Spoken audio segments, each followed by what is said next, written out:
In the northern Hold on, territories where please. winter claims the Don't mountains you with dare teeth of leave me ice here. and claws of Stay wind, with me. there are stories of survival that defy all reason. This is one of them. December 1285. The axe came down hard, wood split clean. The sound echoed across the frozen clearing like a gunshot sharp enough to wake the dead. But the dead stayed buried. They always did. Seraphine Vale stood in front of the cabin her husband had built 3 winters past, back when his hands were still strong, back when the silver mines hadn't yet claimed him. The axe felt heavy in her grip. Everything felt heavy now, the weight of the curse spreading through her veins, the weight of 2 mouths to feed, the weight of knowing that every swing of this axe, every log split, every breath taken in the bitter cold, was one day closer to the end. 6 months, maybe less. That's what the curse gave her. The Argentum curse. Silver poisoning, slow and patient as winter itself. It had seeped into her blood from the mine collapse, the same collapse that had taken Dorian and 28 others 7 months ago. The healers said there was no cure. The pack said there was no point, no cure. The pack said there was no point in trying. She was Omega, bottom rank, widow, dying, expendable. Sarah brought the axe down again. The impact traveled up her arms, settled in her shoulders, reminded her she was still alive, still breathing, still fighting. Mama, I'm finished. Isolde appeared in the doorway, 8 years old and far too serious for her age. She held up the kindlings she'd been stripping with a small knife, each piece cleaned with the precision of someone who understood that survival required skills most children never learned. Dark hair pulled back, eyes the color of winter sky. Her father's eyes. Good work, sweetheart. Stack it by the door. Sarah split another log. The woodpile was nearly gone. Another storm was coming. She could smell it in the air, that particular scent of snow and cold, that promised days trapped inside with whatever food and fuel they'd managed to gather. The pack wouldn't help. They'd made that clear. Omegas took care of themselves or they didn't survive. Simple as that. Caspian appeared next to his sister. 5 years old and swimming in his father's cut-down coat, blonde curls escaping from beneath a wool cap. Mama, I heard something, like thunder. Sarah stopped mid-swing. She'd heard it too. Not thunder, gunfire. Maybe 2 miles away, coming from the direction of Blackwater Ridge. Rare but not unheard of. Hunters probably. Or someone running from the Chancellor's guards. The world had gotten meaner since Vargos Mordain had taken power 2 years ago. Meaner and colder and more willing to leave bodies in the snow. Just thunder, baby. Go inside and help your sister with the fire. But it wasn't thunder, and the forest was too quiet. The birds had stopped singing. Even the wind seemed to hold its breath. Something was wrong. The feeling settled in her gut like a stone. That animal instinct, the wolf inside her, that rarely spoke but always knew. Danger was close. The world had shifted. Sarah gathered the firewood and went inside. She barred the door. Through the cabin's small window, she watched the tree line as darkness began to fall. The pines stood black against the gray sky. Nothing moved. Nothing made a sound. People said the winter of 1285 was the coldest in 50 years. But the frozen ground and bitter wind were nothing compared to the cold of loneliness. Dorian had been dead 7 months. And Sarah had just enough time to see both her children grown before the curse took her. Unless she found a cure, unless she found 800 gold crowns, unless she stopped being afraid and started being willing to do what needed to be done. She touched the window glass, cold as death. Beyond it, the forest waited. And in that forest, something was moving. Morning came late and gray. Isolde woke first. She always did. Rising before dawn to help her mother start the fire to heat water for the thin oatmeal that had to stretch through the day. She was putting on her boots when she heard it. A sound, low and broken, like an animal in pain, coming from outside. Mama, she shook Sarah awake. Mama, there's something in the woods. Sarah sat up instantly, alert. In the mountains, sounds in the night meant danger. Bears sometimes, rogues occasionally, and those were the worst kind of danger. She reached for Dorian's rifle, checked the load by habit. The silver bullets gleamed in the dim light. Expensive, deadly. She had 6 left, had to make them count.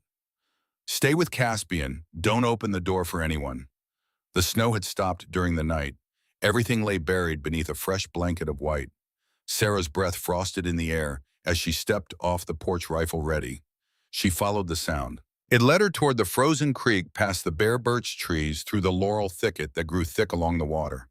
The sound came again, weaker now, distinctly not animal, distinctly human. She found him at the edge of the frozen creek, half buried in snow. At first glance, he looked like something the forest had claimed and tried to keep. Hair black as midnight long, entangled with ice hanging past his shoulders. A beard thick and dark, hiding most of his face but unable to conceal the sharp line of his jaw. The scar that ran from his ear to his chin, old and white, against weathered skin. He was massive, easily 6'2" of solid muscle, shoulders broad as an ox beneath a torn deerskin coat. His arms, visible where the sleeve had been shredded, showed the kind of strength that came from years of hard living. Even unconscious and pale from blood loss, he radiated something. Power, maybe, or just the stubborn refusal to die. Blood soaked through his left shoulder, dark against the leather. A silver arrow broken off at the shaft still lodged in the muscle. His breathing came shallow and labored. Each exhale sent up a small cloud of vapor that proved he was still alive. Barely. Sarah knelt beside him. Training overrode fear. She checked his pulse. Weak but steady. The wound was high on the shoulder. The arrow had bled extensively but seemed to have missed major arteries. He would live, if he didn't freeze first, if the silver poisoning didn't spread. That's when she noticed his hands. Large, yes, calloused from hard work, but clean. The nails trimmed, not ragged, and on his right hand, barely visible beneath the glove, a ring. Heavy, gold. She pulled the glove off. The ring bore a seal, a wolf's head crowned, royal insignia. Her heart stopped. She should leave him. Every practical instinct screamed it. A stranger this far into the mountains, shot with silver, and running meant trouble, meant danger, meant risk to her children. But Seraphine Vale had been raised to believe that mercy was not optional, that the measure of a soul was found in how it treated those who could offer nothing in return. Dorian had believed it too.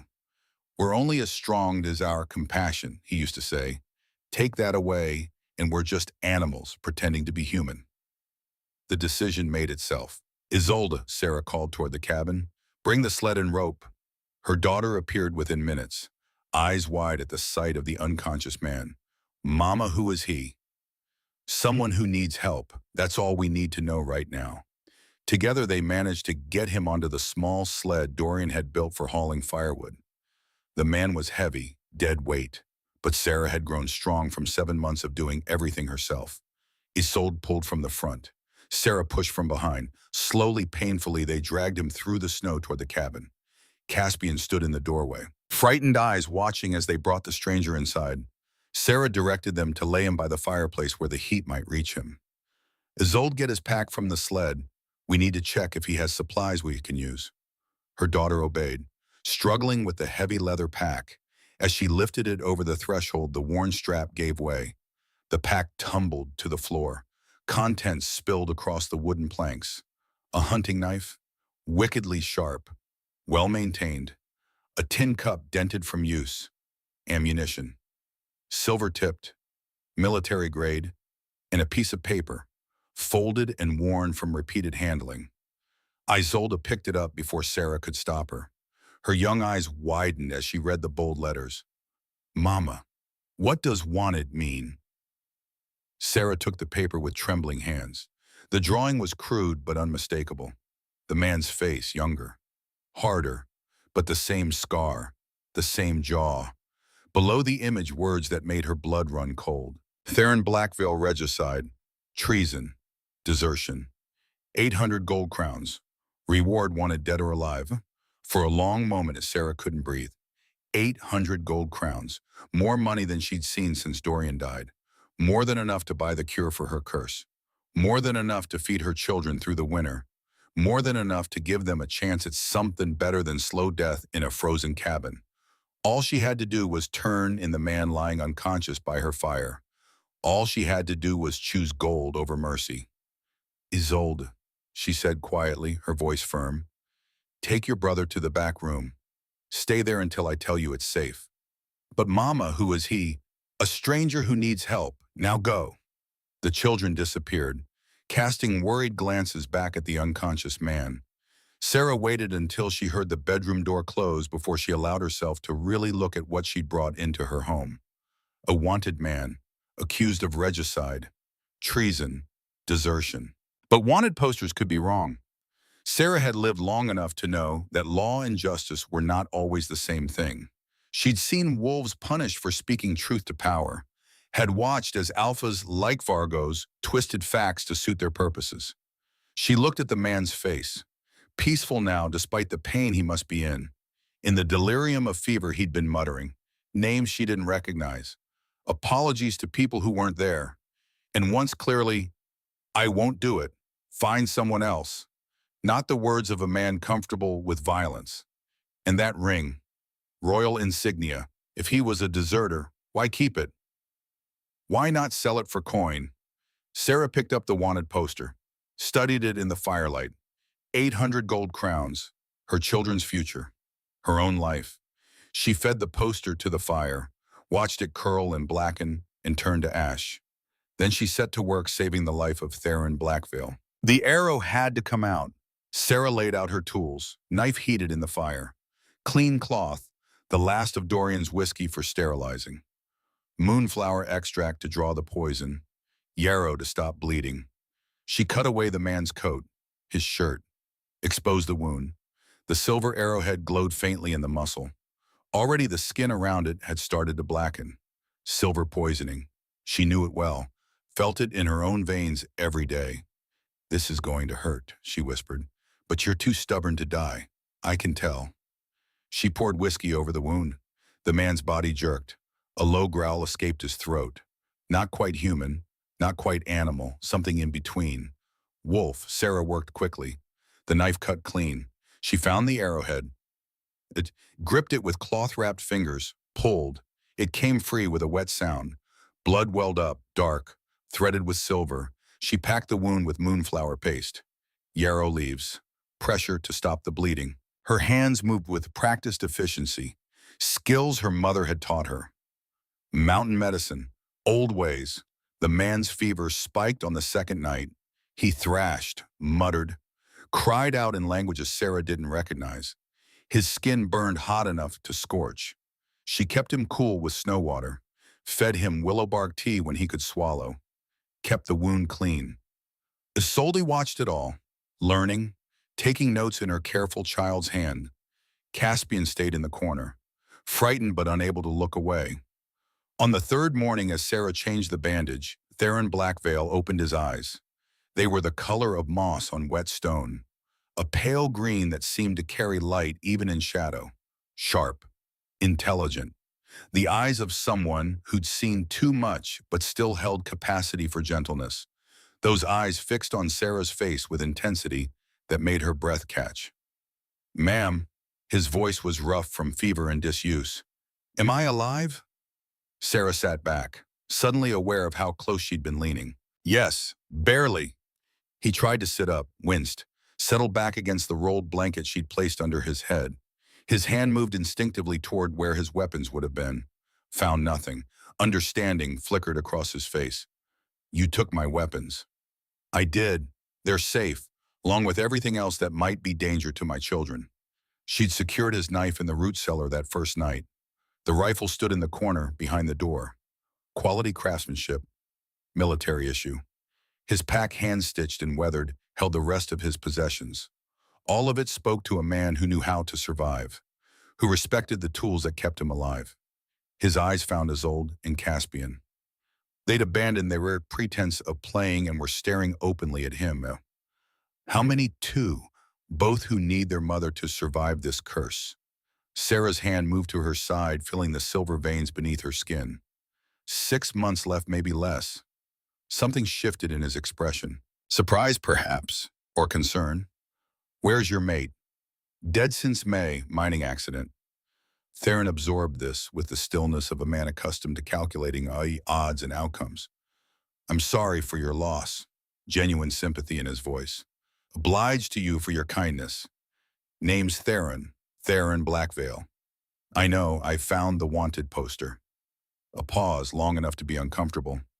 And yet I'm still alive. For now, I haven't decided what to do with you yet. Theron almost smiled at that. Fair enough. May I ask your name, ma'am? Seraphine Vale. Outside, snow was falling again, soft and endless. The forest pressed close around the cabin. And in Tyesball, a dying woman and a wanted man sat across from each other, weighing trust against survival, mercy against reason. Why were they hunting you? Sarah asked. Long story. I've got time, and you're not going anywhere. Theron looked at the children, back to Sarah, made a decision. The charges are false. All of them. Everyone says that.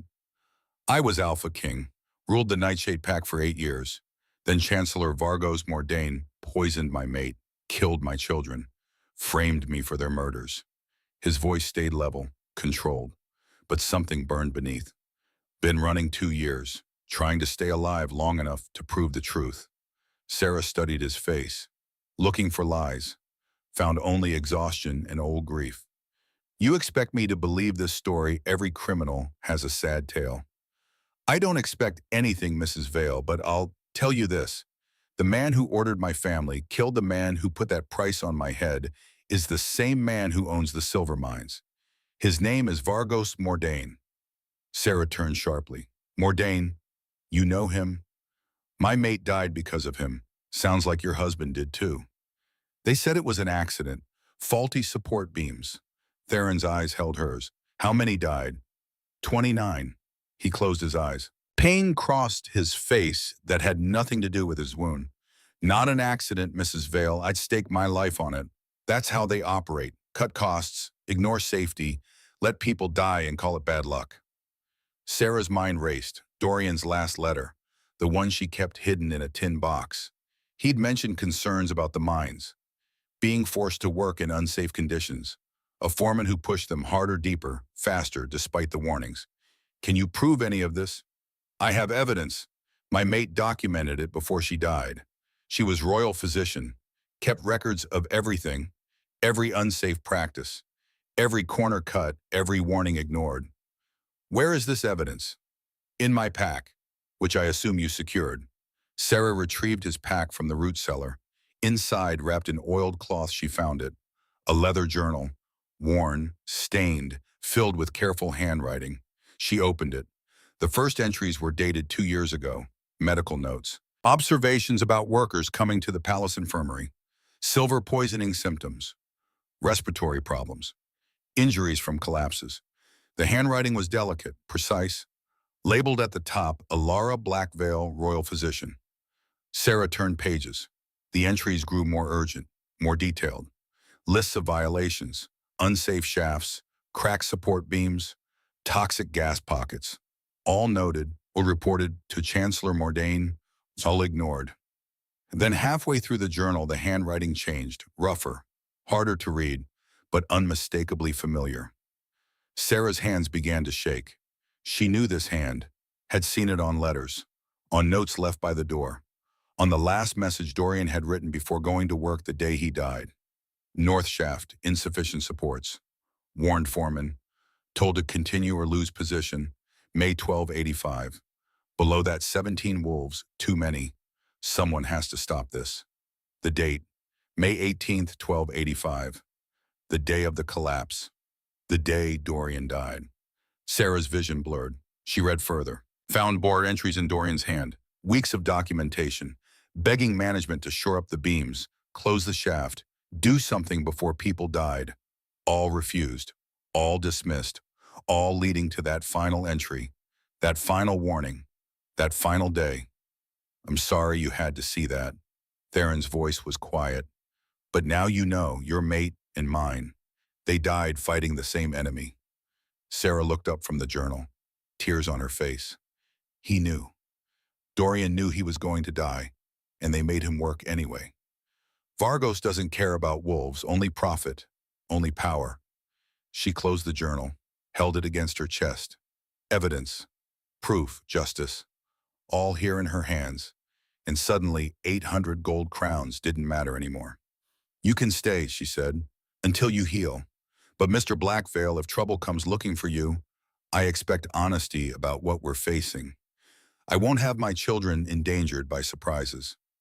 You'll have that, ma'am, and more. And what's more, Theron met her eyes. I'll teach you to fight, to protect yourself, to make them pay for what they took from us. Outside, the wind picked up, howling through gaps in the cabin walls, and somewhere in the darkness, 3 sets of tracks circled through the fresh snow. Watching, waiting. The stranger in Seraphine Vale's cabin was no longer just a wounded man.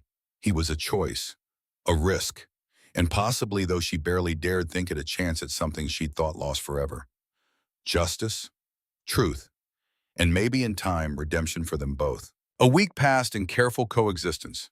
Theron's strength returned faster than expected, though he moved cautiously, favoring the wounded shoulder. Sarah watched him with the wariness of a mother wolf, cataloging his habits, searching for signs of danger.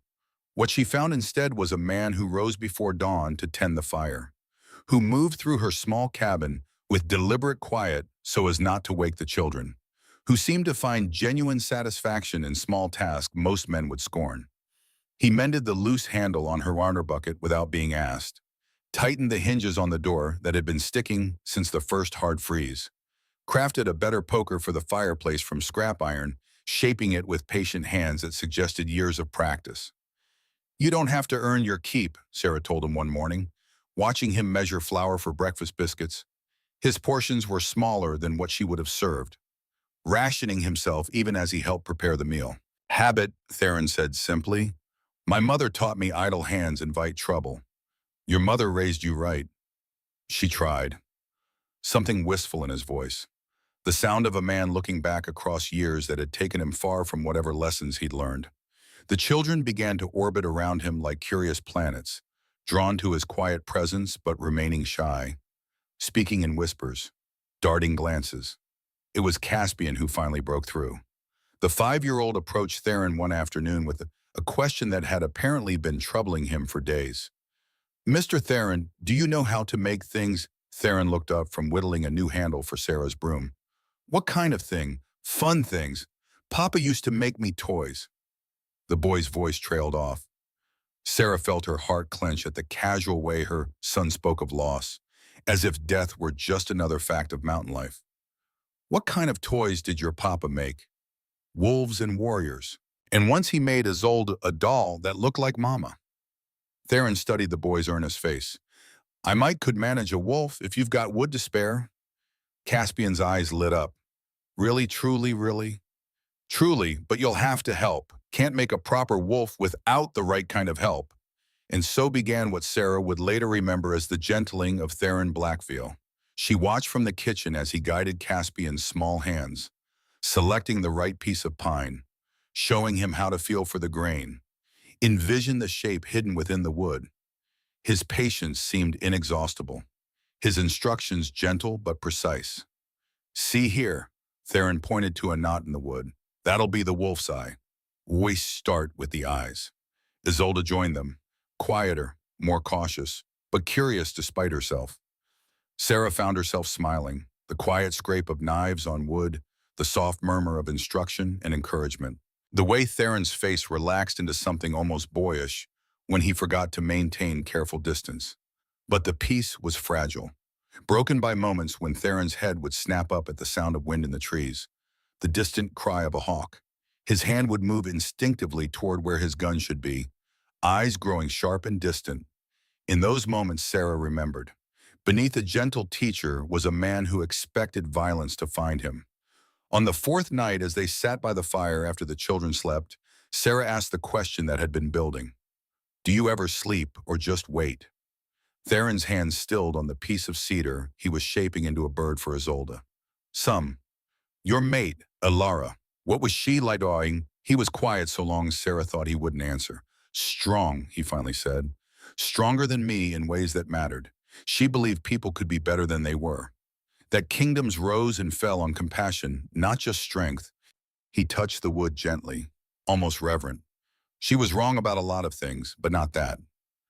Dorian used to say every sunrise was a chance to start over. That a man could be anything he chose long as he was willing to do the work. Sounds like he was an optimist. He was, right up until the mountain fell on him. No bitterness in Sarah's voice, only weary acceptance. But that doesn't make him wrong. Theron looked at her, really looked, and something passed between them. Understanding, maybe. Two people who'd lost everything learning to hold something new. That afternoon, Theron's strength had returned enough for him to venture outside the cabin.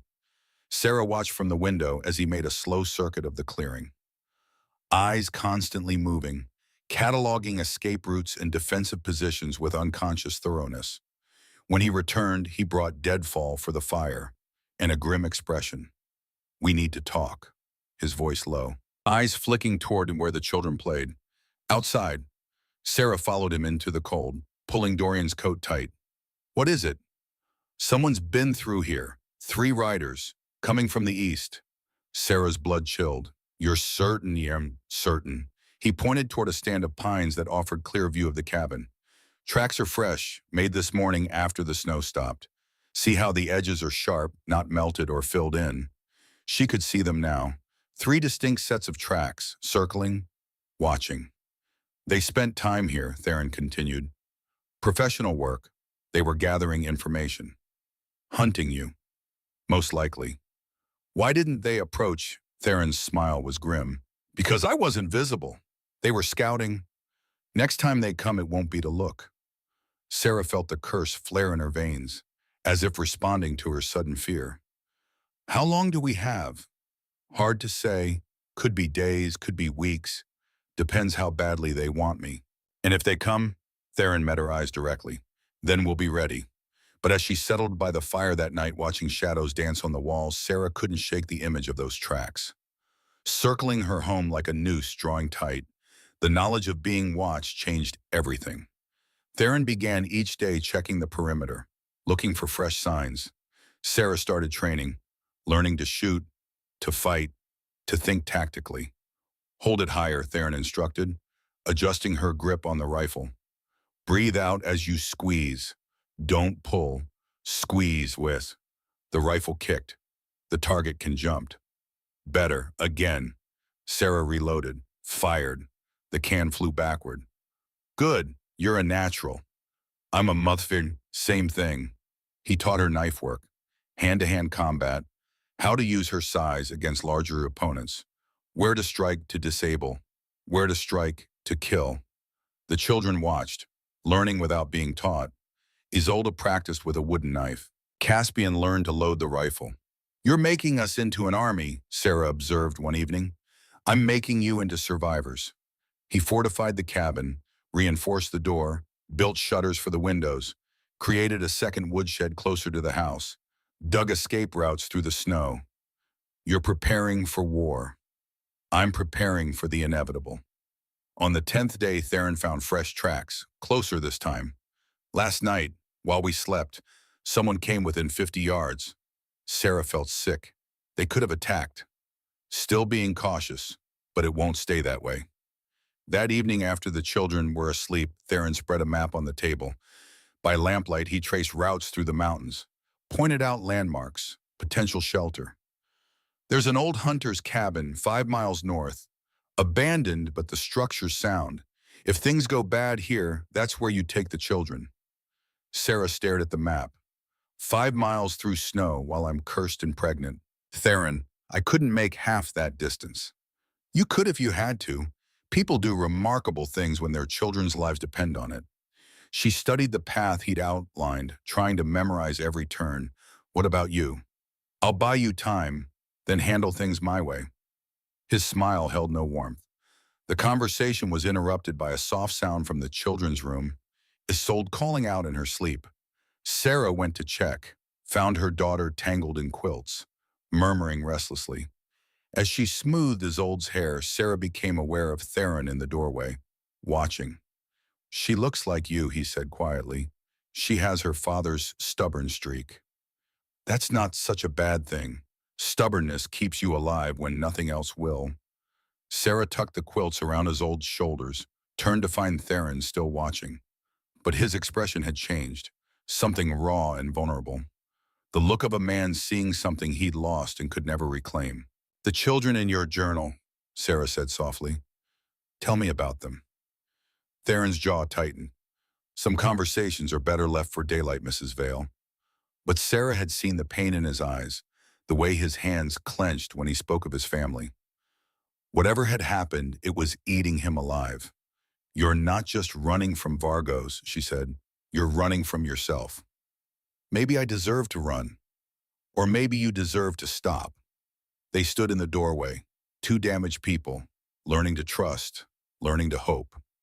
I need to ask you something, Theron said, and I need you to know that whatever you answer, I'll respect it. Sarah's heart beat faster. All right. These past weeks, being here with you and the children, it's been the closest I've felt to peace since Alara died. He paused. You make me want to be better than I am. Make me believe I can be. Theron, I know it's complicated. I know you're still grieving, but I need you to know.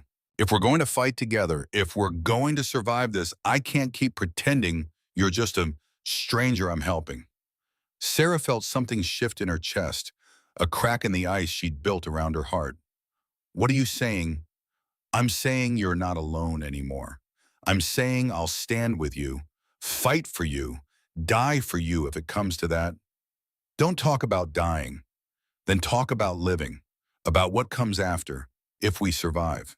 Sarah looked at this man, this wanted criminal, this exiled king, this gentle teacher who'd carved toys for her children and fortified her home and made her believe in justice again. If we survive, she said carefully, we'll figure it out together.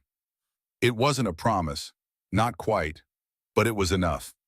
The next morning brought fresh snow and a discovery that made Theron's face go hard as winter stone. Sarah found him crouched beside the woodshed, studying something in the pristine white powder. More tracks. Closer. Someone came within 30 yards last night, stood right here watching the cabin. He stood, met her eyes. It's time, Sarah. We need to make a choice, run or fight. Sarah looked at the cabin, the home Dorian had built, the place where her children had been born, where she'd planned to die. But maybe there was another option. Maybe she didn't have to choose between running and dying. Maybe she could choose to fight. I have a plan, she said, but it's dangerous. I'm listening. You said Vargos wants you dead, wants the evidence destroyed. Yes. Then we give him what he wants. We let him think he's won. Theron's eyes narrowed. You want to use yourself as bait. I want to draw them out, make them come to us, on our terms, our ground. Sarah, you're cursed, dying. You can't. I can, and I will. She touched his arm. But I need your help. I need you to teach me everything, every trick, every tactic, every way to make them pay for what they took from us.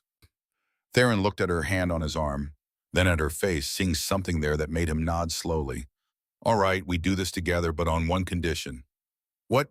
You promise me, whatever happens, you get the children out. You survive. Only if you promise the same. They stood in the snow, two people bound by grief and rage and something else. Something neither was ready to name. Deal, Theron said. Deal. That evening they began to plan in earnest, not for escape, not for surrender, but for war. Outside the wind picked up, carrying the scent of snow and smoke and the promise of violence to come. And somewhere in the darkness beyond the window, 3 sets of footprints circled through the fresh snow. Watching, waiting. But this time Seraphine Vale wasn't afraid. This time she was ready. Dawn broke cold and merciless over the Nightshade Mountains. Seraphine stood in the cabin doorway watching Theron saddle the brown mare.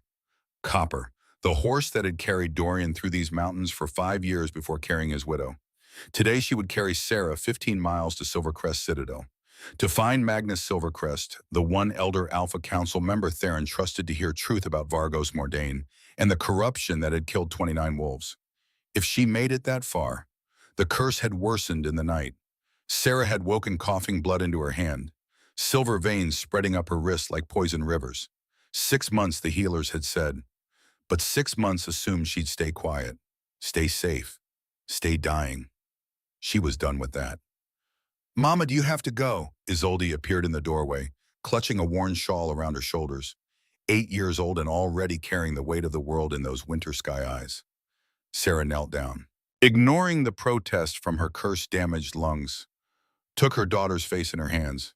Yes, sweetheart, but I'll be back before dark. What if those men come while you're gone? Mr. Theron will be here, and you remember what he taught you, don't you? Isolde nodded solemnly. 3 howls, run to the cave, stay quiet. Good girl, Sarah kissed her forehead. Stood, turned to find Caspian watching from inside with frightened eyes. She went to him, pulled him into an embrace, breathed in the smell of his hair, wood smoke and pine. Innocence. You're the man of the house while I'm gone. Take care of your sister. The 5-year-old straightened, trying to look brave despite the tremor in his chin. Yes, Mama. Theron led Copper to the porch. He checked the saddle 3 times, loaded Sarah's bags with dried meat in a canteen, positioned Dorian's revolver where she could reach it quickly. Now he stood holding the reins, face grave. Remember what we discussed. Stay on the main trail. Don't take shortcuts through the hollows. If anyone stops me, I'm visiting the midwife in Silvercrest. Nothing more. Sarah accepted his hand, mounted the horse. The motion was awkward, ungainly. The curse made everything harder. But she managed. Theron held the stirrup steady, looking up at her with those moss-green eyes. If there's trouble, any trouble at all, you turn back. Don't try to be a hero. I'm not trying to be a hero, Theron. I'm trying to survive. He stepped back, but not before Sarah saw something flicker across his face. Fear, perhaps, or something deeper that neither of them was ready to name. She turned Copper toward the forest trail, then paused, looking back. Theron stood in front of the cabin with Isolde and Caspian on either side. They looked like a family, broken pieces that had somehow fitted themselves together into something that resembled wholeness. The image stayed with her as she rode into the trees and left them behind. The forest was beautiful in its winter desolation. Snow clung to every branch, creating a world of white and shadow. Copper's hooves made soft crunching sounds on the frozen trail. Sarah's breath formed clouds in the air. She pulled Dorian's coat tighter around her cursed body. For the first hour, the ride was peaceful. She passed familiar landmarks. The lightning-struck oak where Dorian had proposed. The creek crossing where Caspian had caught his first fish. The ridge where you could see all the way to Silvercrest on a clear day. But as she descended into Blackwater Hollow, something changed. The birds stopped singing. The forest grew too quiet. Sarah's hand moved to the revolver at her hip, every instinct screaming danger. The wolf inside her, silent for so long beneath the curse, suddenly alert. They stepped out from behind the trees like predators materializing from shadow. 2 men on horseback, blocking the trail ahead. Sarah pulled Copper to a halt, heart hammering against her ribs. She recognized them from the tracks around her cabin. Broad-shouldered and thick-necked like a bull. The other tall and lean with the cold eyes of a snake. Mrs. Vale, the bull's voice was deceptively pleasant. Out for a ride. I'm going to Silvercrest. Please move aside. Dangerous for a woman in your condition to be traveling alone. The snake urged his horse closer, gaze moving over her with assessment that made Sarah's skin crawl, especially on roads where accidents happen. Sarah's fingers closed around the revolver grip. I said move aside. The bull reached for his gun. Sarah acted on instinct, drew Dorian's revolver, fired. The shot went wide, intentionally so, passing close enough to the snake's head that he jerked backward with a startled curse, lost his balance, tumbled from his saddle into the snow. The next one won't miss, Sarah said, surprised by the steadiness of her own voice. But the bull was faster than she expected. He spurred his horse forward, swung his arm hard, knocked the gun from her hand. Sarah cried out as she lost her balance, sliding from Copper's saddle. She managed to turn as she fell, protecting herself from the worst of the impact. But the frozen ground still drove the air from her lungs. Pain lanced through her side. For a moment she couldn't breathe, couldn't think, could only lie in the snow, gasping like a landed fish. The curse flared, silver veins burning. Blood in her mouth, the bull dismounted, stood over her. Should have stayed home, Mrs. Vale. Chancellor just wants to talk. Liar. Sarah tried to rise, but the bull put his boot on her shoulder, not pressing, just holding her in place. The snake climbed to his feet, brushing snow from his coat, face red with fury. That crazy bitch nearly shot me. Shut up, Cassius. Vargos said no marks. We take her back.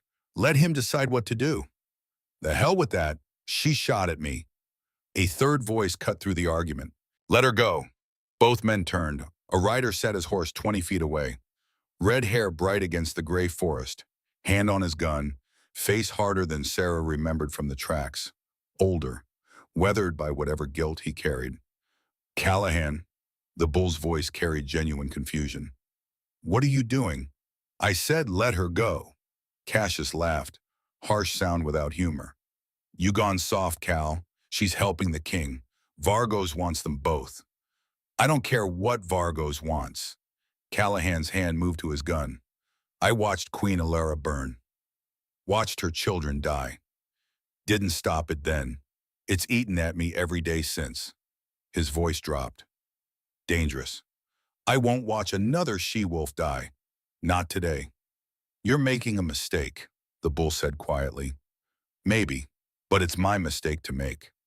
The confrontation hung balanced on a knife's edge. 3 armed men, each calculating odds and outcomes. Sarah used the moment to roll away from the bull's boot. Trembling behind a fallen log, Cassius made the decision for all of them. Drew his gun. Callahan was faster. The shot echoed through the hollow like thunder. Cassius stumbled backward, clutching his shoulder, weapon falling into the snow, blood spreading dark against his coat. Go, Callahan shouted at Sarah. Get back to the cabin, warned Blackveil. They're coming tonight. The bull was reaching for his gun when Sarah found Copper's reins, hauled herself into the saddle. She kicked the mare hard, sending the horse plunging through the trees, away from the trail, away from the violence. Behind her, she heard more gunshots, men shouting, the sounds of battle she didn't stay to witness. Copper ran through the forest with the sure-footedness of a mountain-bred horse, leaping logs, dodging low branches. Sarah clung to the saddle, one hand on the reins, the other pressed to her side where the curse burned hottest. Feeling the silver veins spread with every movement, feeling blood on her lips, feeling death creeping closer with every breath. But not yet, not while her children needed her, not while Theron was alone. The cabin appeared through the trees like salvation. Sarah pulled Copper to a sliding stop in the yard, half fell from the saddle, her legs nearly buckled, but she caught herself on the porch railing. Theron, her voice came out as a croak. Theron! He burst through the door with his rifle ready, saw her disheveled state, was at her side in 3 long strides. What happened? Ambush. 2 of Vargos's men. Callahan helped me. The words came out in gasps between breaths. Blood flecked her lips. He said they're coming tonight. Theron's face went still. That way Sarah had learned meant he was thinking fast and hard, making calculations, planning moves. How many? I don't know. Callahan said to warn you.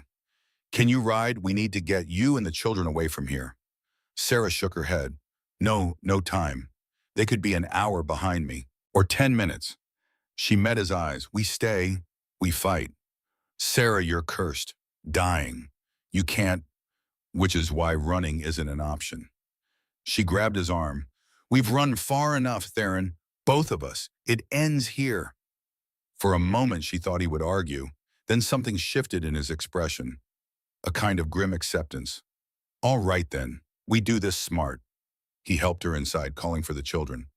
Isolde, Caspian, come here. The children appeared, faces tight with fear at the urgency in his voice. Theron knelt before them, speaking with calm authority that cut through panic. Listen carefully. Bad men are coming. When you hear 3 howls from me, you run to the cave like we practiced. You stay there until Mama or I come get you. No matter what you hear, no matter how scared you get, you stay hidden and quiet. Understand? Both children nodded, eyes wide. Can you do that for me? Yes, sir, Isolde whispered. Good girl. Now go pack a blanket and some food, just in case. As the children scurried to obey, Sarah sank into a chair, suddenly exhausted. The ride, the attack, the fear, it all crashed over her at once. Her hands were shaking. Theron brought her water, waited while she drank. We need to change plans, he said. No Silvercrest today. What do? We make them think twice about coming after us. He moved to the window, studying the approaches to the cabin, the tree line, the clearing, the escape routes he'd mapped. They'll come at dusk, try to use the darkness. We need to be ready. The afternoon passed in tense preparation. Theron positioned supplies around the cabin, extra ammunition, water, bandages. He showed Sarah the best firing positions, the angles that would give them most coverage. You take the north window, I'll cover the south. If they rush us, fall back to the bedroom. It's got the strongest door. Sarah checked Dorian's rifle, her hand steadier now, purpose driving out fear. And if they try to burn us out, then we go through the back window, run for the cave with the children. It was a grim plan, full of ifs and maybes, but it was all they had. As the sun began to sink toward the western ridges, Theron made one final check of the perimeter. He returned with fresh tracks, grim face. 6 horses, coming from the east. They'll be here within the hour. Sarah's stomach clenched. 6 armed men against 1 wounded king and a dying widow. The odds were impossibly bad, but she thought of Dorian buried in the Silvercrest Cemetery under a wooden cross, thought of Queen Alara and her children burned alive for the crime of knowing too much, thought of the 29 miners who had died because Vargos Mordain valued profit over life. "We're not running," she said. Theron looked at her. Something in his expression made Sarah's breath catch. Not love exactly, not yet, but the beginning of something that might become love if they survived long enough. "No," he agreed, "we're not." He pulled 3 carved whistles from his pocket. Hollow reeds, handed one to Sarah. "When I blow mine, you blow yours. The children will hear and run." Sarah took the whistle, tucked it into her apron pocket next to the small Bible her mother had given her on her wedding day. Strange. The things you carry into battle. Isolde and Caspian appeared, bundled in coats, carrying a small pack. They looked terrified but determined. Sarah felt a surge of fierce pride at their bravery. "Remember," Theron told them one and last time, 3 howls, run north, stay hidden." "We will," Isolde promised. Taking her brother's hand, Sarah hugged them both, breathing in the smell of their hair, memorizing the feel of their small bodies against hers. "I love you, both of you, more than anything in this world." "We love you too, Mama." Then there was nothing left to do but wait. The sun touched the ridgeline, painting the snow orange and gold. Shadows lengthened across the clearing. In the distance, a crow called once, fell silent. Sarah took her position at the north window, rifle ready. Through the wavy glass, she could see the tree line where the forest met the clearing. Nothing moved, but she could feel them out there, waiting for darkness. Beside her at the south window, Theron was utterly still, barely breathing, like a predator waiting to strike. The rifle in his hands looked like an extension of his body, held with the easy competence of someone who had used such weapons all his life. Minutes crawled past. The light faded from gold to purple to deep blue. Stars began to appear in the eastern sky. Then Sarah saw it. Movement at the tree line. A shadow that detached itself from other shadows. Became a man on horseback. "Theron," she whispered. "I see him." "I see him too." More shapes emerged. 2, 3, 4, 5. They stayed at the edge of the clearing. Just visible in the twilight, a voice called out, cultured and cold. "Blackveil, I know you're in there." Sarah recognized it from Theron's descriptions. Vargos Mordain himself had come to finish this. Theron moved to the door, opening it a crack. "I'm here, Vargos. Surrender yourself and the woman. This doesn't have to end in violins." "You mean it doesn't have to end with you bleeding?" Theron's voice carried grim amusement. "We both know you'll kill us regardless." "Not necessarily. Give me the journal. Give me the evidence. Walk away and live." "Can't do that, Chancellor. Too many dead already. Alara, Dorian Vale, 27 others whose names you probably don't even remember. It ends tonight." There was a pause, then Vargos's voice again. All pretense of civility dropped. "Burn them out." Sarah saw the torches lit, saw 2 riders move forward, firebrands held high. Theron fired twice. One torch fell, its bearer crying out. The other torch arced through the air, landing on the cabin roof with a shower of sparks. Then everything changed. Theron's eyes flared amber. gold bleeding through green. His body rippled, muscles shifting beneath skin. The air around him crackled with power that made Sarah's breath catch. He shifted. Where the man had stood, a massive black wolf now crouched, larger than any alpha Sarah had ever seen. Muscles coiled like steel springs beneath midnight fur, eyes burning with ancient authority. This wasn't just a king who'd lost his throne. This was the alpha commander who'd won the border wars. Vargos's men stumbled backward. Even their own wolves whimpered. Coward. Theron's power rolled across the clearing like thunder before a storm. He threw back his head and howled. The sound split the night, primal, commanding, unstoppable. Then he attacked. The smell of smoke reached his ear almost immediately. The dry wooden shingles caught fast. 3 howls, Theron said calmly, raised the reed whistle to his lips. The sound cut through the gathering darkness. 3 sharp blasts, Sarah added hers. Then again, 3 more. In the back room, she heard Isolde and Caspian scramble for the window, heard the soft thud as they dropped to the ground outside, ran for the forest. They were safe. Whatever happened now, her children would survive.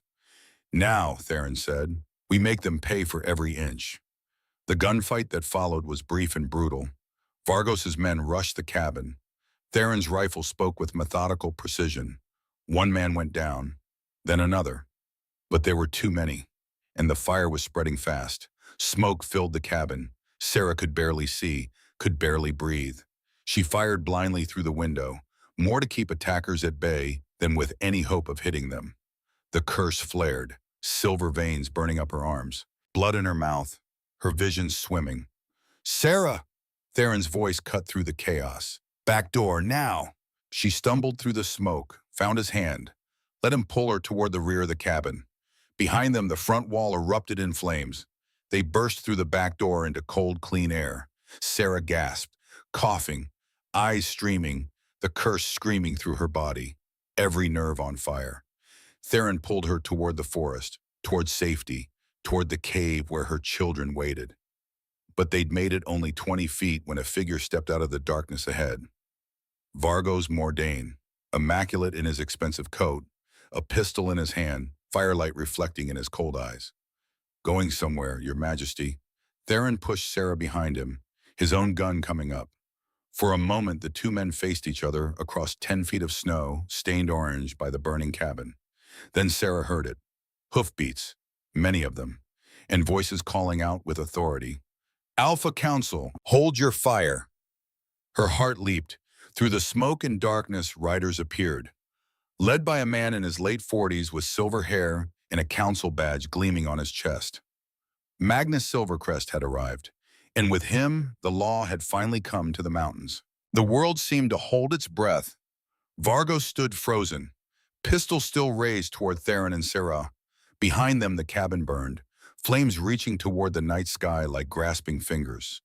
And surrounding them all, Magnus Silvercrest and his council guards sat on horseback, weapons drawn, faces grim in the firelight.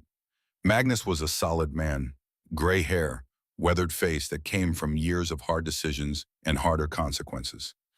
His badge caught the light from the burning cabin as he urged his horse forward. Chancellor Mordain, Magnus's voice carried the weight of alpha authority. Lower your weapon. Vargos's face transformed. The mask of cold calculation slipped, replaced by something almost charming. Almost. Elder Silvercrest, thank God you're here. These criminals attacked my men. I was defending myself. That's interesting, Magnus replied, tone suggesting he found it anything but. Because I received word 3 hours ago from one of your own betas. Something about an ambush on an innocent woman. Something about orders to kill on sight. Vargos's smile faltered. I don't know what you're talking about. I think you do. Magnus dismounted, his deputies following suit. I also have here a journal, very interesting reading, medical records, engineering reports, evidence of corruption spanning 2 years. Understanding struck Sarah like lightning. Callahan. He must have gone straight to Silvercrest after the ambush, delivered the evidence himself, brought the council here before Vargos could finish them. One good deed to balance a lifetime of bad ones. Vargos's composure was cracking. This is ridiculous, Elder. I am a respected member of the council. These are wanted criminals and trespassers. I have every right to defend my interests. Your interests, Sarah stepped forward, Theron's hand on her arm in warning but not restraint. Is that what you call 29 dead wolves' interests? Mrs. Vale. Vargos's voice dripped false sympathy. I understand you're grieving your mate, but Dorian died in an unfortunate accident. Mining is dangerous work. It wasn't an accident, Sarah's voice rose, fueled by 7 months of suppressed rage and grief, silver veins glowing on her skin, blood on her lips. You knew those support beams were rotted. You knew the ventilation was inadequate. Dorian wrote about it. He warned your foreman, and your foreman told him to work anyway or lose his job. Hearsay and speculation. I have his letters. Sarah reached into her coat, pulled out a bundle of papers wrapped in oilcloth, kept close to her heart since Dorian's death. Every one of them documenting the unsafe conditions, documenting the threats. She turned to Magnus. And I have Queen Alara's journal. She documented every unsafe section of the silver mines. My husband added to it before he died. Together they prove a pattern of deliberate negligence spanning 3 years. Magnus took the letters, scanning them by firelight. His face grew harder with each page. Deputy Cole, place Chancellor Mordain under arrest. On what charge? Vargos's veneer finally shattered, revealing cold fury beneath. For now, attempted murder, arson, assault with intent to kill. Magnus nodded toward Theron. King Blackveil's exile was never legally ratified by full council. The wanted posters were forgeries, which means any attack on him is an attack on rightful authority. 2 deputies moved toward Vargos. The Chancellor's remaining men, seeing their employer about to be arrested, made the calculation that loyalty had its limits. They lowered their weapons. Vargos was still sputtering protests as the silver manacles closed around his wrists. This is a travesty. I'll have your position, Silvercrest. I have allies in the capital. Powerful allies. Then I suggest you have them hire you a good lawyer. You're going to need one. As the deputies led Vargos away, Sarah felt her knees buckle. The adrenaline that had kept her upright through the ambush and the gunfight suddenly evaporated, leaving her shaking and weak. The curse flared, silver veins spreading, blood pouring from her nose, her vision darkening. Theron caught her, arm around her waist. Easy. I've got you. The children, Sarah gasped, coughing blood. I need to get to the children. I'll find them, Magnus offered. Where are they? Cave, Theron said, half-mile north. But they won't come out for anyone but us. Then you'd better go to them. Magnus looked at the burning cabin, already collapsing in on itself. I'll have my men secure the scene here. Sarah tried to stand, couldn't. The curse was eating her alive, every breath agony, silver spreading up her neck, into her face. I can't walk. Theron didn't hesitate, swept her up in his arms, cradled her against his chest, started running. Through the forest, following the path to the cave, Sarah barely conscious in his arms, tasting blood, feeling death creeping closer with every heartbeat. Stay with me, Theron growled. Don't you dare leave me now. Trying, she whispered, trying so hard. They reached the cave entrance. Isolde Caspian, Theron called. It's safe, you can come out. For a moment, nothing, then 2 small figures emerged from the darkness, running toward them with tear-streaked faces. Mama! Isolde crashed into them, nearly knocking Theron over. Caspian wrapped his arms around Sarah's legs, sobbing. Shh, it's all right. You're safe. We're all safe. Theron knelt, still holding Sarah. Let the children press close, his large hands gentle on their small backs. You did perfect, he told them. Exactly what you were supposed to do. Your father would be proud. Sarah watched through dimming vision, the 4 of them there in the moonlight, smoke still rising from the ruins of her cabin in the distance, and felt something shift deep in her chest, not quite healing, not yet, but the possibility of it. They returned to find Magnus organizing his deputies. 3 of Vargos's men were in custody. 2 had fled into the night. The elder seemed unconcerned. They'll turn up eventually. Men like that always do. He turned to Theron, still carrying Sarah. She needs a healer, now. I know, but the nearest one is here. A woman stepped forward from the group of deputies, older, gray-haired, kind eyes. "I'm a healer, let me see her." Theron laid Sarah down gently on a blanket someone had spread. The healer knelt beside her, examining the silver veins, the blood, the curse spreading. "How long has she been cursed?" "7 months, Sarah whispered, "since the mine collapse." "And you've been fighting this whole time, fighting?" The healer shook her head, admiration in her voice. "You should be dead." "Still working on that." The healer pulled bottles from her pack, herbs, tinctures, things Sarah didn't recognize. "This will slow the spread, but it won't cure it. There's only one cure for our Gentum curse this advanced." "What?" Theron demanded. The healer met his eyes. "Royal blood from a living Alpha King." Silence. Then Theron was rolling up his sleeve. "Take mine. All of it if you need." "Theron, no." Sarah tried to sit up. Couldn't. "You're weak from fighting. You'll die." "Better me than you." "It's not better. The children will have their mother. That's what matters." Magnus stepped forward. "There's another option. Older, more dangerous, but it might work." "Tell me," Theron said. "The Queen's trial. Ancient law. If Mrs. Vale can survive drinking royal blood while silver-cursed, she's deemed worthy of Luna status. The ritual itself breaks the curse." "Survival rate?" Sarah asked. Magnus hesitated. 50%, maybe less in your condition. "And if we do the transfusion?" 50%, you both die. "The king's too weak. You're too far gone." Sarah looked at Theron, at her children, at the burning cabin where Dorian had built their life. She'd been dying for 7 months. Time to make it count. "I'll take the trial." "Sarah, it's my choice, Theron. Let me make it." He stared at her, then slowly nodded. The healer prepared the ritual, drew blood from Theron's arm into a silver cup, added herbs, moonflower, wolfsbane, things that would kill an ordinary wolf. "Once you drink this, there's no going back. The curse will fight. You have to be stronger than it. You have to want to live more than it wants to kill you." Sarah took the cup, her hands shaking, silver veins glowing brighter, protesting what was about to happen. She looked at her children, Isolde holding Caspian. Both terrified, she looked at Theron, saw something in his eyes that took her breath away. Love. Raw and new and terrifying. Worth fighting for, worth living for.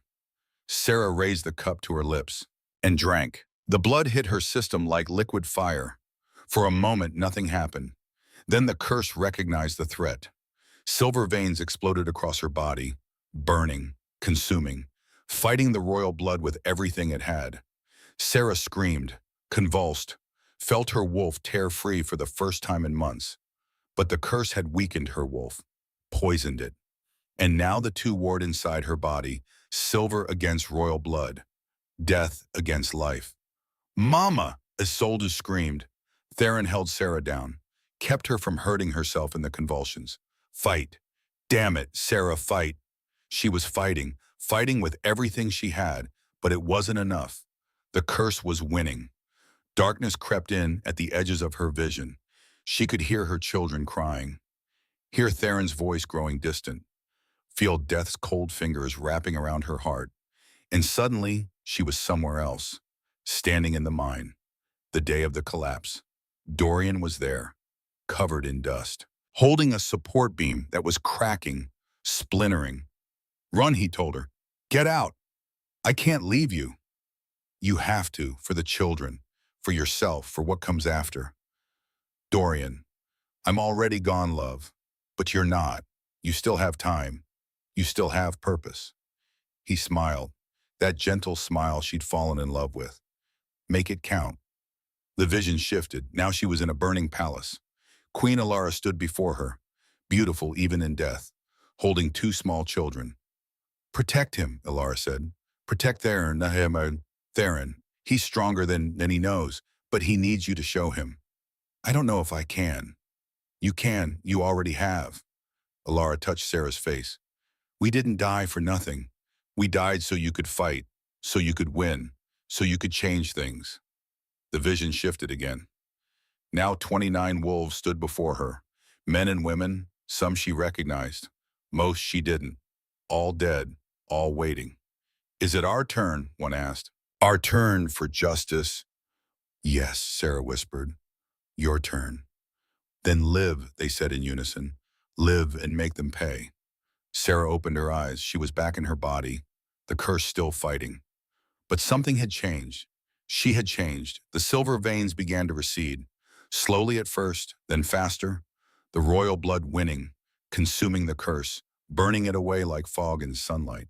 Sarah gasped, coughed, felt clean air fill her lungs for the first time in 7 months. The pain faded. The darkness retreated. She could breathe. Yura, Theron's voice, rough with emotion. Sarah, can you hear me? She turned her head, saw him kneeling beside her, tears on his scarred face. I hear you. Thank the gods. I thought so too. She tried to sit up. Theron helped her. But I'm not done yet. Still have work to do.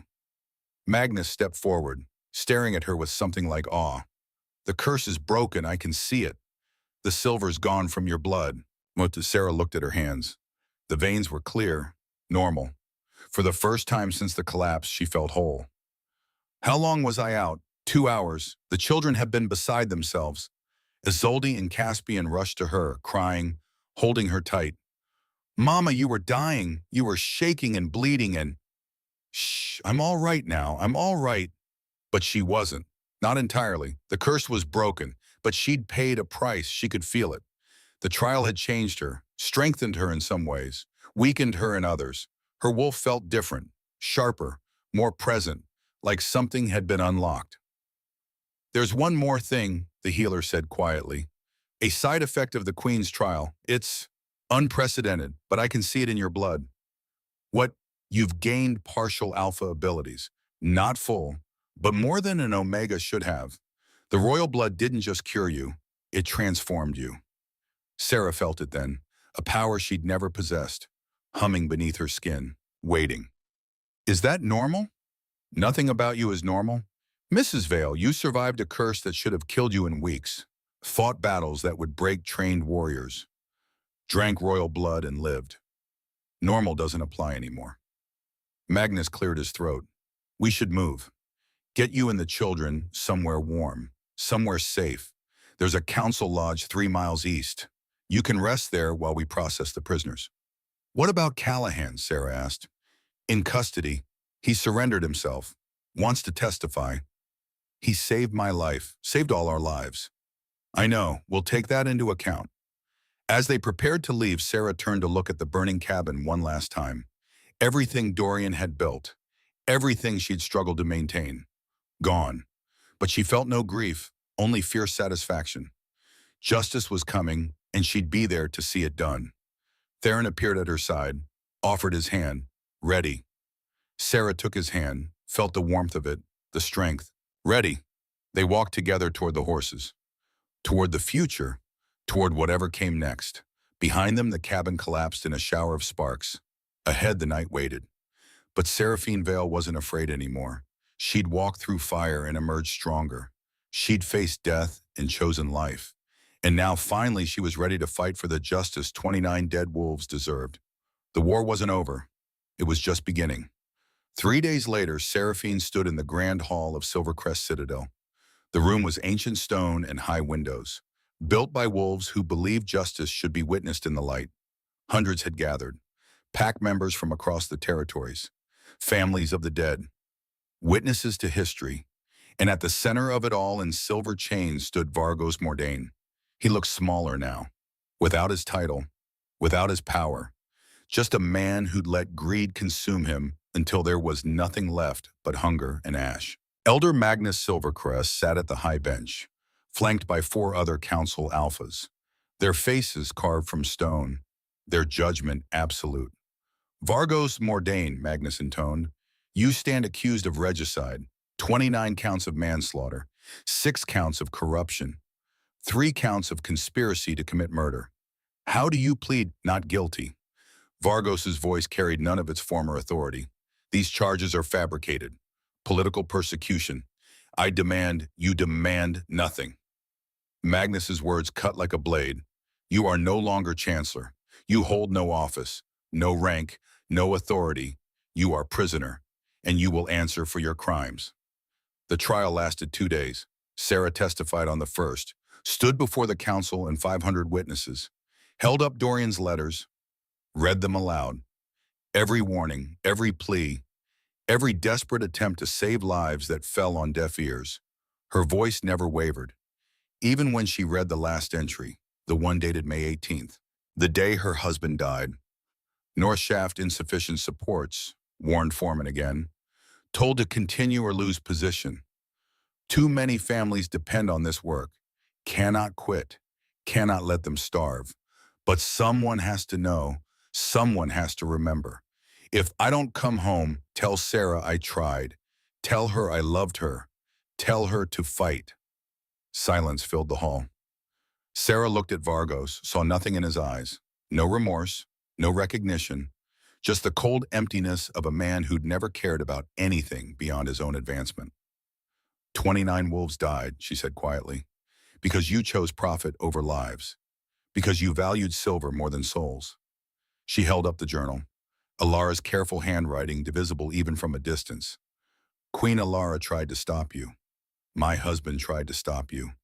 You killed them for it. I killed no one, Vargo said. Accidents happen in mines. That's the risk of the work. You knew those beams were rotted. You knew the ventilation was failing. You were warned, repeatedly, and you chose to do nothing. Speculation. Evidence. Theron stood, walked to the council bench, laid out documents, engineering reports, safety assessments, all stamped with Vargos's seal, all approving unsafe conditions to maintain production quotas. Your signature, your orders, your responsibility. The evidence was overwhelming. Mining supervisors testified about quotas that forced them to ignore safety. Workers testified about threats of job loss if they refused dangerous assignments. Healers testified about the steady stream of poisoning victims they treated, all pointing back to one man, one decision, one pattern of negligence that spanned 3 years. On the second day, the council deliberated for 4 hours. When they returned, Magnus's face held no mercy. Vargos Mordain, we find you guilty on all counts. The sentence is death by silver injection, to be carried out at dawn tomorrow. Vargos finally reacted, lunging against his chains. You can't do this. I have allies' connections. The capital the capital has been notified. They concur with our judgment. Magnus stood. You will spend your final night reflecting on the lives you destroyed, and tomorrow you will face the same death you inflicted on so many others. Slow, painful, inevitable. I made the pact strong. I brought prosperity. You brought blood and ash. Magnus's voice dropped, deadly quiet. And now you'll answer for it. Take him away. Guards dragged Vargos from the hall, his protests echoing off stone walls until they faded into nothing. Sarah felt Theron's hand on her shoulder. It's done, he said softly. Justice is served. But it wasn't done, not yet. There was still one more trial. They brought Callahan Reed before the council the next afternoon, after Vargos's execution. After they'd watched the former chancellor convulse and scream as silver poison ate through his veins. After justice had been purchased with a death that mirrored the deaths he'd caused. Callahan looked different in chains. Smaller, older. The red hair seemed duller, the shoulders less broad, like whatever fire had driven him for years had finally burned out, leaving only ash and regret. Callahan Reed, Magnus began, you stand accused as accomplice to regicide, accessory to the murder of Queen Alara and her children, conspiracy in the deaths of 29 Pax members. These are capital crimes. Do you understand? I understand. How do you plead guilty? Callahan's voice was steady. I was there when the Queen died. I heard her screaming for her children. Heard the children screaming for her, and I did nothing. I followed orders, kept quiet, let it happen. He looked directly at Theron. I deserve death, I know that. But I hope what I did at the end counts for something. That helping Mrs. Vale, bringing you the evidence, turning against Vargos. I hope it means I'm not completely damned. Silence in the hall. The prosecution called for execution. Listed Callahan's crimes in detail. His years of service to Vargos. The orders he'd carried out. The wolves he'd helped oppress. Then it was time for defense. And Theron Blackveil stood. Your Majesties, he addressed the council formally. I wish to testify on behalf of the accused. Murmurs rippled through the crowd. Magnus leaned forward. You wish to defend the man who helped murder your mate and children. I wish to speak truth, Theron's voice carried to every corner of the hall. Callahan Reed was a coward. He stood by while innocent wolves died. He followed evil orders from an evil man. These are facts, undeniable. Callahan's head dropped. But, Theron continued, cowardice is not the same as evil. Fear is not the same as malice. And redemption is possible, even for those who think they're beyond saving. He walked to stand before the council bench. 2 weeks ago, Callahan had a choice. He could follow orders and capture Seraphine Vale, collect his reward, continue living in Vargos's pocket, or he could do the right thing, knowing it would cost him everything. He chose right. He shot his own companion, helped a dying woman escape, rode straight to the Citadel, and delivered the evidence that brought down Vargos. He turned on everything he knew, everything he'd built, because he finally found the courage to stand up. That's worth something. That has to be worth something. Or what's the point of any of this? What's justice if there's no room for redemption? Magnus studied Theron's face. You would spare the man who helped kill your family. I would spare the man who helped save my future. Then Sarah stood, walked to the center of the hall, every eye on her. Callahan Reed saved my life, she said. He took a bullet protecting me. Sent word to the council that brought help when we needed it most. Without him, my children would be orphans. Theron would be dead. Vargos would still be chancellor. 29 deaths would still be unavenged. She turned to the council. He was a coward once, but he found courage when it mattered most. He chose right when it would have been easier to choose wrong.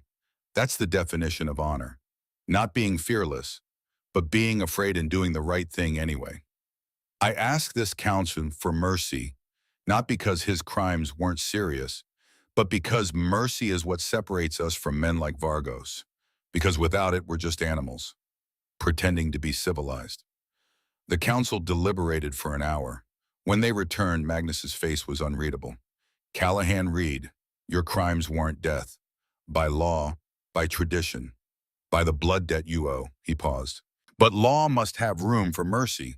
Tradition must allow for change, and blood debt can be repaid with service. We sentence you to 10 years labor, rebuilding the silver mines to safety standards. You will work alongside the families of those who died.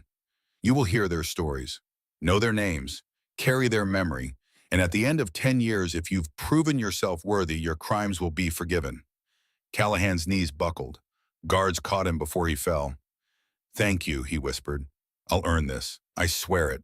I'll spend every day as earning this. As they led him away, he caught Sarah's eye, mouthed 2 words, thank you. Sarah nodded once. Some debts were paid in blood. Others were paid in mercy. Both had their place. The question of Sarah's status came the next day. The council convened in private session. No audience. Just the 5 alphas and the 2 people at the center of the controversy. Theron Blackveil, rightful king, and Seraphine Vale, Omega, who'd survived the Queen's trial. The matter is unprecedented, Elder Rothgar said, gray-bearded, conservative, voice heavy with dodum. No Omega has ever taken the Queen's trial. No Omega has ever sat as Luna. She survived the trial, Theron countered. Ancient law is clear. Survival proves worthiness. Ancient law assumed only high-ranked she-wolves would attempt it.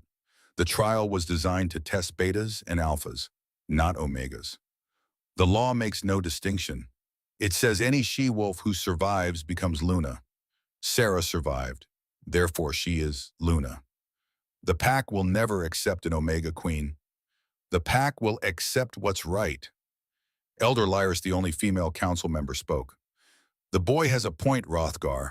Law is law. We can't rewrite it just because the outcome makes us uncomfortable. This isn't discomfort. It's thousand-year tradition. Rank structure exists for a reason. To keep Omegas in their place.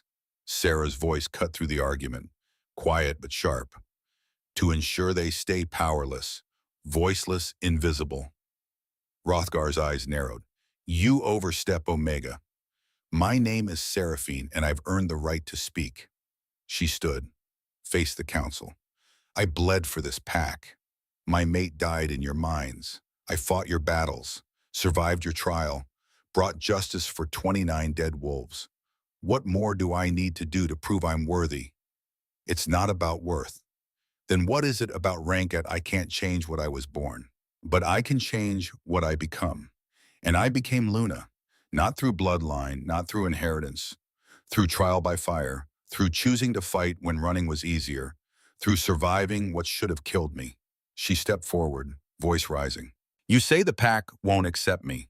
The pack rebuilt my cabin, testified alongside me, fought beside me. They accept me. It's you who can't accept that an Omega might be strong enough, brave enough, worthy enough to lead. Silence. Then Elder Magnus spoke. She's right. Hrothgar turned sharply. Magnus. She's right, Hrothgar. We're clinging to tradition that doesn't serve us anymore. Rank structure kept order when we were at war, when we needed clear hierarchies. But we're not at war, and our traditions just enabled a corrupt chancellor to kill 29 wolves because they were low rank and therefore expendable. It is exactly what happened. Vargos knew those miners were mostly Omegas and low Betas, knew no one with power would speak for them, knew they could see and the pack would move on. That's what our precious tradition created, a world where some lives matter more than others. Magnus stood, walked to Sarah. You survived the Queen's trial. You brought down corruption. You fought for justice. You earned your place. I vote to confirm you as Luna Queen. As do I, Laris said immediately. Elder Hadrian, silent until now, spoke. And I. 3 votes in favor. Hrothgar looked at the final member. Elder Brennus, ancient, nearly 70, a stickler for tradition.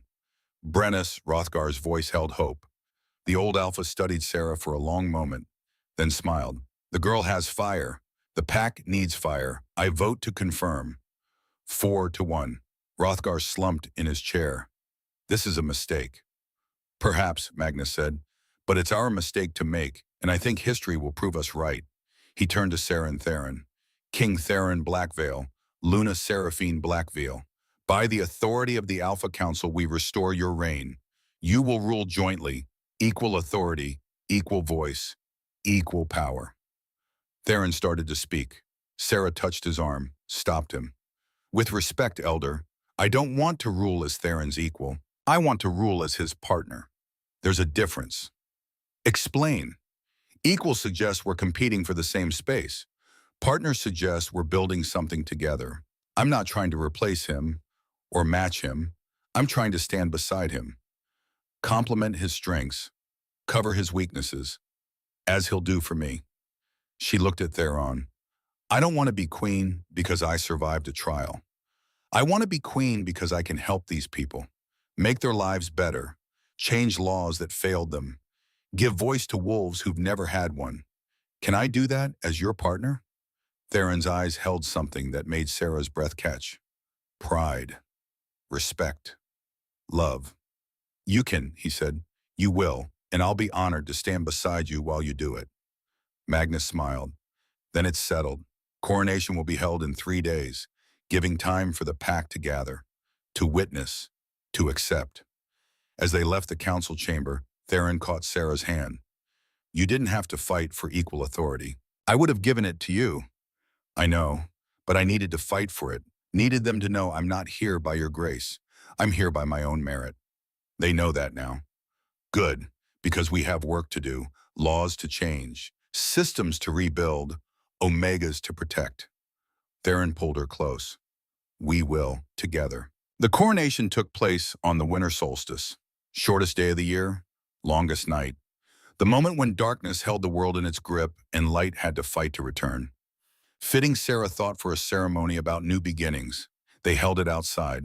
In the great clearing where the pack had gathered for generations, where challenges were issued, where bonds were formed, where history was made, 500 wolves assembled in the snow, families who'd lost loved ones in the mines, warriors who'd fought in Theron's wars, Omegas who'd spent their lives invisible, all gathered to witness something that had never happened before, an Omega becoming queen. Sarah wore white, simple dress, no jewels, no crown yet, just clean lines and quiet dignity, her dark hair loose, her eyes clear, the silver veins of her former curse now just faint scars, badges of survival. Theron stood beside her in black, king's colors. The crown he'd lost 2 years ago finally returned. But he didn't wear it yet. Wouldn't until Sarah had hers, partners, not competitors. Elder Magnus performed the ceremony. Theron Blackveil, 2 years ago you were exiled, falsely accused, hunted like prey. You lost your mate, your children, your throne. Everything that defined you was stripped away, and yet you survived, fought, never stopped believing in justice. He placed a hand on Theron's shoulder. The council was wrong. We failed you, failed to see the truth, failed to protect you. But you never failed your people. Even in exile, you fought for them. And today we restore what never should have been taken. He lifted the crown, heavy silver and black steel, forged from the same mines that had claimed so many lives. Reclaimed now, repurposed. Do you accept the burden of leadership, the weight of responsibility, the duty to serve those who cannot serve themselves? I do. The crown settled on Theron's head. A roar went up from the crowd, wolves howling, the sound echoing off the mountains. Welcome home, King. Welcome home. Then Magnus turned to Sarah. Seraphine Vale, you were born Omega, lowest rank, least power, least voice. You lost your mate to corruption, watched your children nearly starve, felt death creeping closer every day, and you never stopped fighting. He held up the second crown, lighter than Theron's, silver without steel, shaped like winter branches.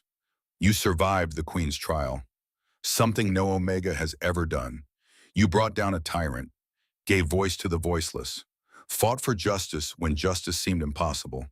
You've earned this crown, not through bloodline, not through rank, but through courage, through sacrifice, through refusing to accept that some wolves matter more than others. Do you accept the burden of leadership, the weight of responsibility, the duty to serve those who cannot serve themselves? Sarah's voice rang clear. I do. The crown settled on her head, and the crowd erupted. Not just howls this time. Voices, names. Seraphine, Seraphine, Queen of the Lost, voice of the voiceless. Sarah felt tears on her face, looked out at the assembled pack, saw Omegas crying, saw mothers clutching children, saw hope where there'd been only resignation. Something was changing, something fundamental, and she'd be there to guide it. The first law Sarah changed was the Omega Protection Act, passed 3 months after coronation. It guaranteed minimum wages for Omega workers, safety standards that couldn't be waived, the right to refuse dangerous work without penalty, legal representation in disputes with higher ranks. It wasn't revolutionary, just basic dignity, but it was a start. The second law was the Mining Safety Charter, based on Dorian's notes and Alara's research. Mandatory inspections, independent oversight, severe penalties for violations, and a memorial fund for families of those who died in unsafe conditions. 29 families received compensation, not enough to replace what they'd lost, but enough to survive, to rebuild, to know their loved ones hadn't died forgotten. The third law was the Council Reform Act, requiring at least 2 Omega representatives on the Alpha Council, ensuring every rank had voice in governance. It passed by a single vote, but it passed. Change was slow, hard, fought at every step by those who benefited from the old ways. But it was happening, and Sarah stood at the center of it, fighting, arguing, refusing to back down. Theron supported her, publicly and privately, used his authority to push reforms through, made enemies among the old guard, didn't care. They'll forgive us, he told Sarah one night. after a particularly brutal council session. Or they won't, but we're doing what's right. That's what matters. You're sure you could have had an easier reign, a traditional Luna who didn't rock the boat? I could have, but then I wouldn't have you. He pulled her close. And you're worth all the trouble, all the fighting, all the change. Sarah kissed him, gentle, then fierce. Good, because we're just getting started.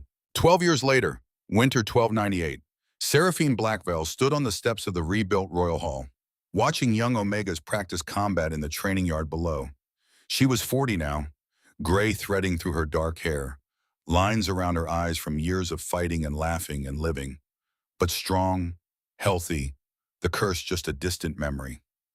Theron appeared beside her, 48, silver in his black hair, the scar from ear to chin faded but still visible, still handsome in the way of men who'd survived things that should have killed them.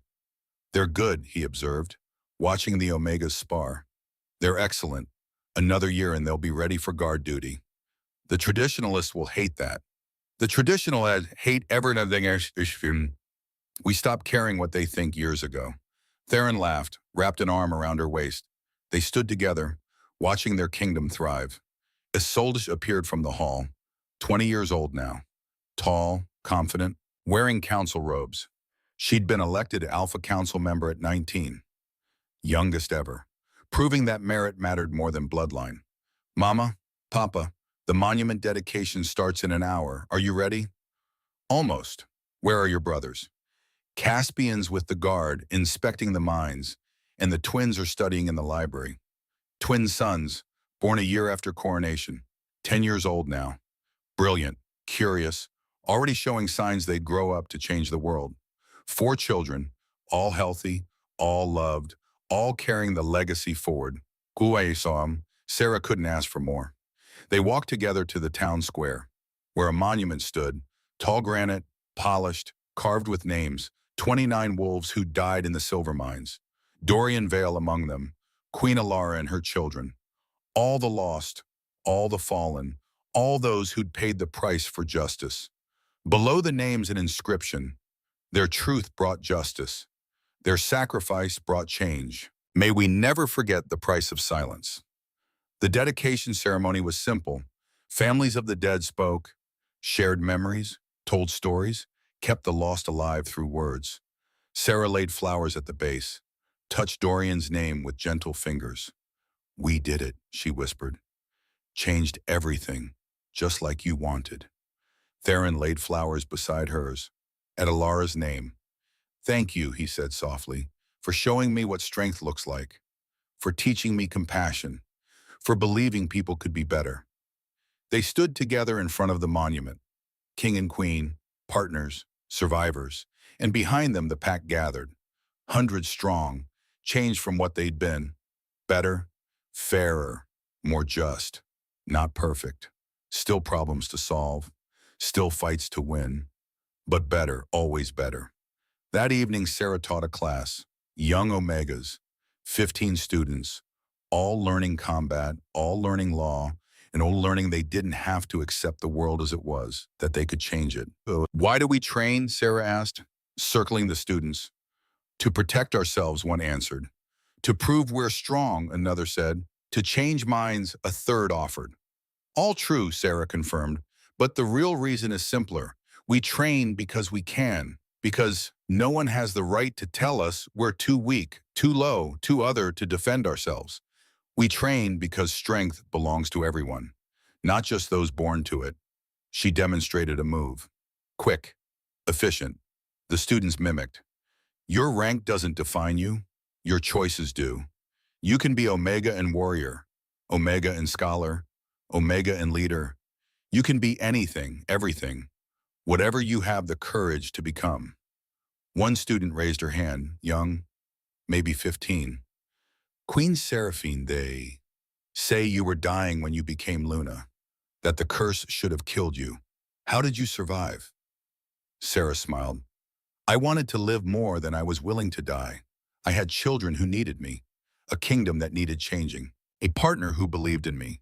That was enough. She looked at each student.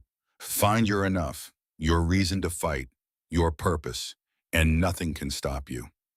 The class ended. Students filed out, chattering, energized, believing. Sarah stood in the empty training hall, remembering the cabin in the snow, the dying man she'd saved, the journey from widow to warrior to queen. All of it impossible, all of it real. Theron appeared in the doorway, still teaching them to rebel. Always. He crossed to her, took her hands.